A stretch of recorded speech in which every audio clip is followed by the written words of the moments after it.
Hello there, Big Benedict here. We're playing Gears 5, and this is my insane difficulty guide and walkthrough. We're currently on Act 2-3. It is entitled Forest for the Trees. So this mission is more laden with combat than the previous mission was, as we just had that one mission with Harambe. But now we have several battles. We've got a stealth section. We've got a warden. And we have a stump coming up, so it's actually isolated fights versus heavies. So it's a little interesting in that respect, but I have a fantastic way of dealing with this enemy if you're struggling with it. And I don't mean to give myself a bunch of praise that might not be merited, but and it's not a new strategy by any means, but grenade tagging this stump is going to deal him about 50% damage to this thing. And since he's not attended by anything else other than the spawns that he can cast out at various times, your only problem really is just getting over to him without him shooting you completely to pieces. But you don't need to really worry about that too much if you use stim, because then you'll use those iframes to get over to him and then get into cover. So that's exactly what you do. The game actually does tell you to flank the enemy. Well, Dell says it. I've got the voices off, but that's a tale for another day. So this thing doesn't move beyond it's the general spot that it's right there. So yeah, 50% damage and then 50% damage, or however much it was, plus a little help from Jack, and it's all done. You take his tri-shot, head on inside, and it's a fast and efficient way to take care of that nuisance of an enemy, because it's a situation outside where the weather is going all crazy and there's visibility problems. So you want to come on in here. Keep hold of that tri-shot though. There's a bunch of ammunition in here. You want to pick this up, and bear in mind you're going to be fighting the warden next, and after him, if you want to get the component, you will be fighting some juvies without a checkpoint, but I'll make sure that you're prepared for it. Okay, so the warden is an enemy that it just epitomizes what a hornwinder is in my insane lexicon in this channel, meaning someone who walks over to you without running until he catches up with you, but just walks over to you, in a threatening manner, and then as he gets close to you, he'll charge you and then try to hit you with his maces. But once you knock his helmet off, then you can start dealing some really good damage. And since you can use the flash to stun this guy, he has very little recourse.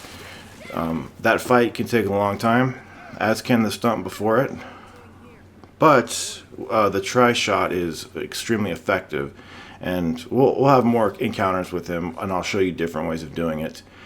Okay, so now I am preparing for an onslaught of juvies, because once you go in here and get the component, once you exit, you'll fight juvies. They will assail upon you. Do not hit any of the pods in here because they contain screamers.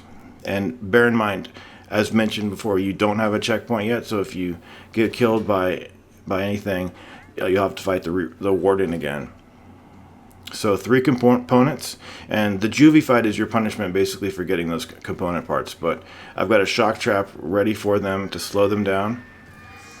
And the great thing about this game too is that you're not responsible for paying anything to unspec or respec your items. So at any given moment in this game, you can unspec everything for 0 cost. And I say 0 cost because some games, for instance Dead Space, they would charge you something like an item, a power node, which was a valuable item in those games. But in this game, you can do whatever you want. The game must think that they're yours, that you can do what you want with them, and you don't have to pay anything.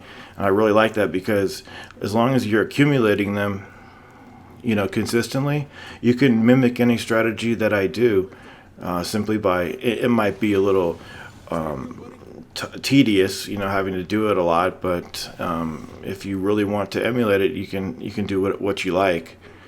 Now I thought this was impossible to stealth, and I think it is if you don't use the stim. But this is the second encounter with the rejects. The first encounter was in that hotel lobby where we stealthed everyone. Well, this situation is just absolute garbage. They put rejects at really bad places. So what you're going to see me do is, right before I grab one of the rejects, I activate stim so that I'm unseen as I come out of it as much as possible. It's not foolproof. It definitely isn't foolproof, but my plan over here was to deactivate all of the rejects, save for the last two, because they're just a troll placement and they don't count in my opinion, because they're impossible to deal with, based on what the circumstances are. But my idea was, as long as I don't get them running after me, I don't consider it a fail. They can go through their little alert mode and think they see you, but that doesn't count for a fail in my opinion. So this is the path that I choose, and some of these parts are very, very tricky to do. So I spent a long time over here trying to do this stealthily, and what you're going to see me, I'm going to bum rush him, spam Y to do the stim, grab him. And then I think the guy behind me is in yellow mode, so I got to grab him too. And then this guy over here is a problem. Now, you can go up to them a little and taunt them and make them look in a different direction, but I didn't really want to do that at all. So I just wanted, however they were looking, I wanted to adapt to it. So I don't think I can go that way. So what I'm going to do is I'm going to go through the poison. I believe I'm going to go through the poison. Let's just see what we have exactly.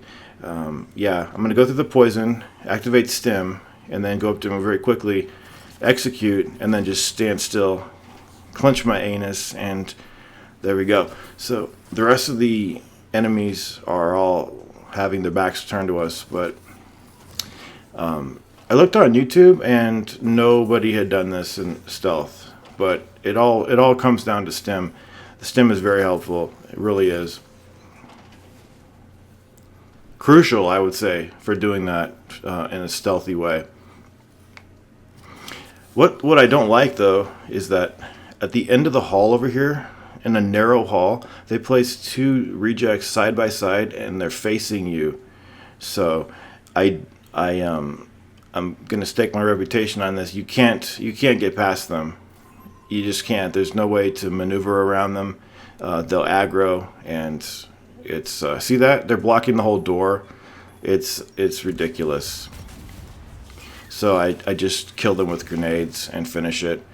Do you know what that troll placement reminded me of? Remember in the first reject fight, there was just one reject who had nothing to do with the battle, pretty much, and he was just in a corner, and his presence served no purpose. I wanted to take a survey too about who thought the reject encounter that we just did was acceptable, because I don't think that you should have to use stim to give yourself iframes against those enemies, because I don't think that much extra should be required, because you're basically using an exploit at that point. But I'll get back to that in one moment. When I came into this room, I used a shock trap in the middle of the room to deal good damage on this flock. The flock is not a hard enemy, and the main problem though about this room is that it's a little bit awkward, and there's pieces of the geometry that you can't go up against and go into cover and withdraw from it and have the aim over your left shoulder. from what I can gather among people I've told that to, that whole process of going into cover, letting go of the cover, and aiming over your left shoulder is oftentimes not worth the hassle. I don't disagree with that, but I also don't agree at the same time. I think that there's a lot of cases where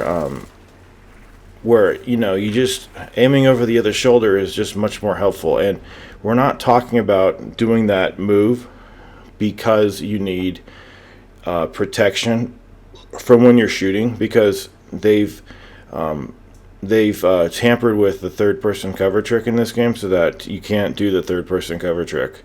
You don't have to do it in the first place to survive. This is not Uncharted 1 on brutal, but all the same, it is nice to have, the flexibility to aim over another shoulder outside of cover or partially out of cover, just a little bit out of cover. But anyway, yeah, I do think that having to use those methods to deal with the rejects is ridiculous. Anyway, so there are two components right next to each other, and I think there are three each. You notice I used the grenades on the flock because I'm gonna trade out Dell's grenade launcher right over here so I can re-get those. I'll give him the Retro Lancer. I used it on the flock, I say, and I did that because the room is just plain awkward, and I just like to get out of that room. It's kind of difficult because the flock stir the rejects to a state of aggro, and then you've got the leeches, so it's a bad combination, all told, in a difficult to maneuver room, and that's with using the tri-shot too. But one last fight, well, it's a three-pronged fight,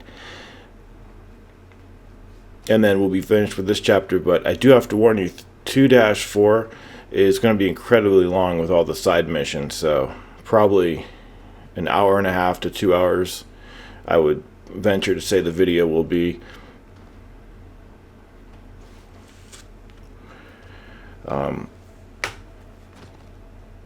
Then it should start right over here. I don't like how they reuse this whole Niles story arc and recycle it in this game. I thought it was boring before, but to have to resurrect it to do a story because you guys can't fucking think of a story, you have to do this tampering with everything and bank on people's nostalgia. That's what they're doing. It's not enough to bank on nostalgia. You've got to keep doing good shit, and this is a good product. I have next to no problems with this software, and I've been using it since the day that it came out too. I had zero to hardly any problems with it at all on PC, which is rare.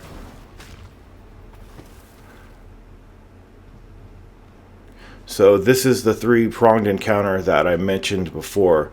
The first part is with rejects and some swarmers. The second part is sliding down a hill and fighting. And I think that there should have been much more of that in this game. Going uphill, downhill, hanging on ceilings like God of War style sort of stuff. I'm not asking for that sort of a combat in this game, but I'm just saying maybe there could have been cover on the ceiling that you could move back and forth to. And there could have been so many different layers of difficult challenges that they could have thrown at you as well. I'm not going to go into the ones that I have in my mind because, I'm trying to do a walkthrough. I want to focus on what's going on the screen over here. But there's one sniper down here. He's always in the same place, right there. So do be careful of him. Activating the stim and granting yourself immunity is just a great thing. I really like it.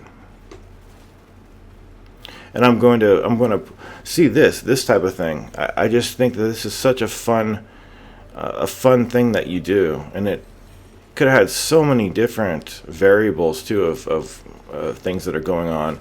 You know, people trying to get up the hill, and that could have just been part of the game. You know, not in the entire game. But this is the third and final part over here. The shock trap is very helpful over here. I did this a couple times, you know, since I've gone through this chapter many times. This kind of room can get out of hand a little bit, but boy, using the shock trap is so damn helpful over here. I didn't think I would be too big of a fan of the shock trap when I first saw it on my original playthrough, but I've got to say that it's very helpful, and when you upgrade it, it's just incredibly useful. And we will be getting the seeker upgrade for it too, which slows enemies down even further, and I believe deals more damage to them as well. One thing I would definitely recommend too is take their voices off. I've now taken their voices off. I cannot stand their ugly fucking voices anymore. I've taken it off. Character dialogue volume all the way down to 0. I can't stand it. All they do is yell at each other. Kate sounds like a girl with braces who just screams constantly. You know, it's just a shit ludicrous fest constantly. So I've silenced it. Take care.